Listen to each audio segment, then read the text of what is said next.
Počinje prava magija. Galaksija putuje sa nama kroz prostor i vreme. Osjetite kosmičke vibracije nezaboravne supernove galaksije 016. 101,6 MHz radija 016. Ovo je 516. emisija.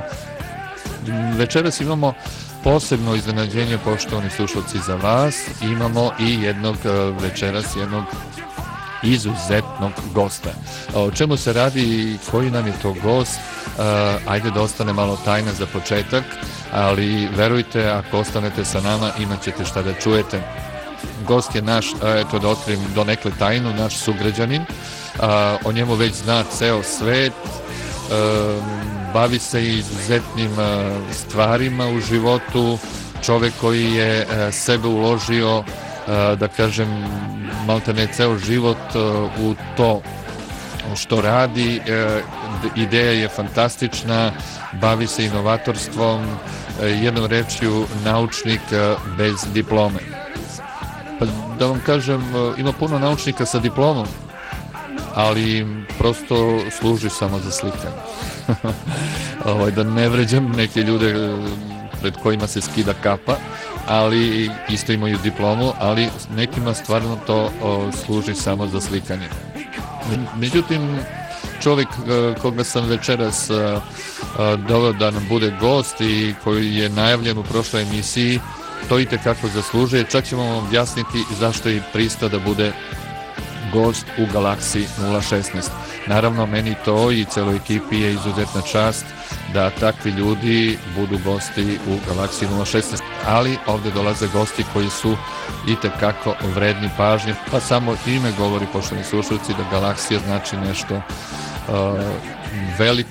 veliko prostranstvo, nešto nedostižno, neuništivo, a takvi su naši ljudi u Srbiji. I idemo i dalje po onom istom sistemu kao što smo i do sad svih ovih godina radili. Gost Galaksije 016. I poštovani slušalci, čuli ste džingl koji je najavio gosta emisije i sad znate o čemu se radi. Naravno, mislim na one koji su pratili emisiju od početka, znaju da je na redu jedan specijalan gost i on je najavljen vrlo kompleksno na početku, ali ništa konkretno. Sad ćemo pričati o tome. U stvari, vrlo je teško najaviti ovakvog gosta, jer on je vrlo svestran i prosto ne znate odakle da počnete da kažete on je to i gotovo. Ne, on nije samo to i to, on je mnogo toga po to i to. Zove se Dušan Sinadinović. Samo to kad otkucate na internetu otvorit će vam se mnogo toga, ali reći će vam on sami svoju adresu gde možete sve da pročitate o njemu i čime se čovjek bavi i ko je u stvari Dušan Sinadinović. Ja sam volio da on bude ovdje kod nas gost direktno u studiju, ovako da pričamo uživo, međutim čovjek je jedva odvojio vreme da se čuje i vidi sa mnom kod njega, da bude njegov gost. Dobro, Dušan, evo pozdravljamo te puno ako nas slušaš, a nadamo se da nas slušaš.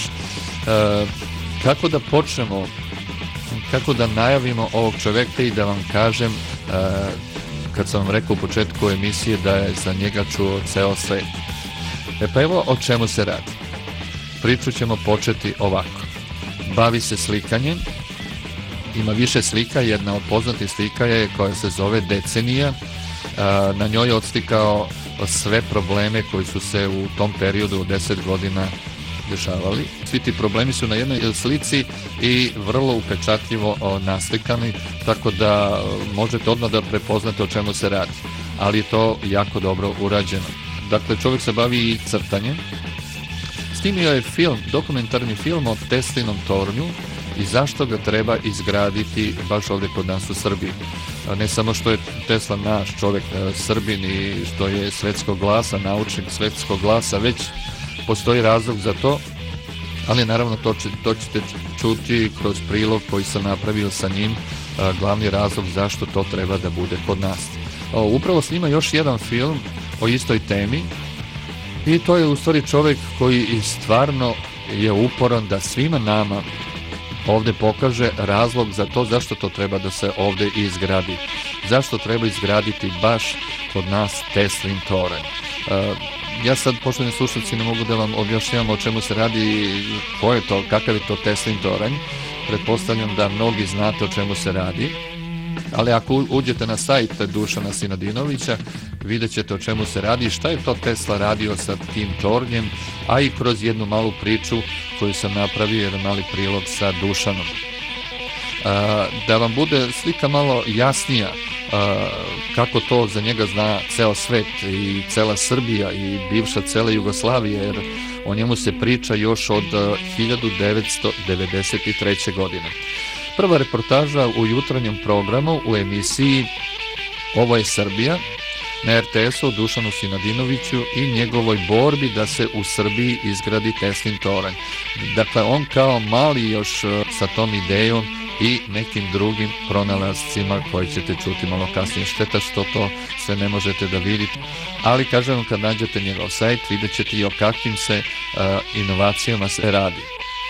Reportaža, dakle, ide dalje. Reportaža na RTV Pinku, na nacionalnom dnevniku u jutarnjem programu, naravno, opet o predlogu da se izgradi Teslin toranj ovde kod nas u Srbiji. Pa onda, naravno, idemo dalje. Gostovanje u jutarnjem programu na televiziji Leskovac i, kako sam rekao, od datuma 1993. pa sve do danas pisale su mnoge novine o Dušanu Sinadinoviću i njegovoj upornosti da se izgradi Teslin toranj ovde kod nas.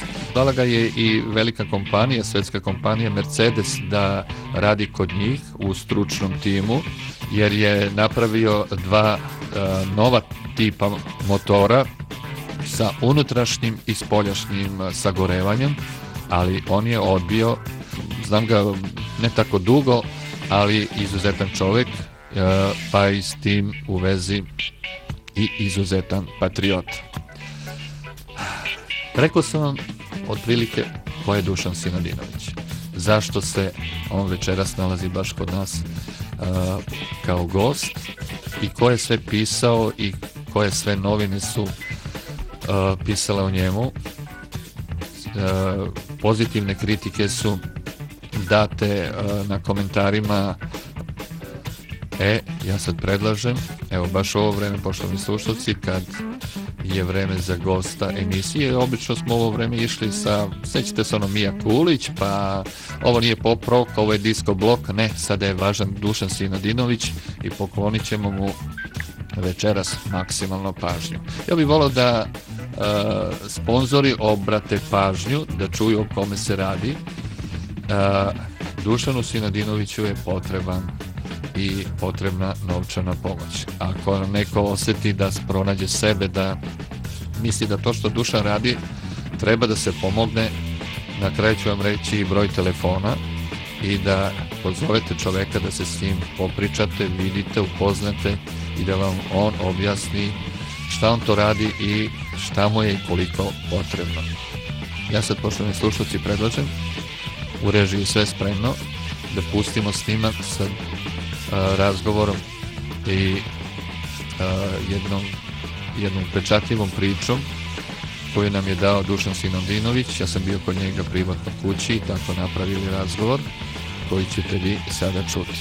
Obratite pažnju, slušajte i zapišite na kraju njegov sajt, sve ostalo možete pronaći na internetu. Ako je sve spremno, ja predlažem režiji da pušti prilog. Može.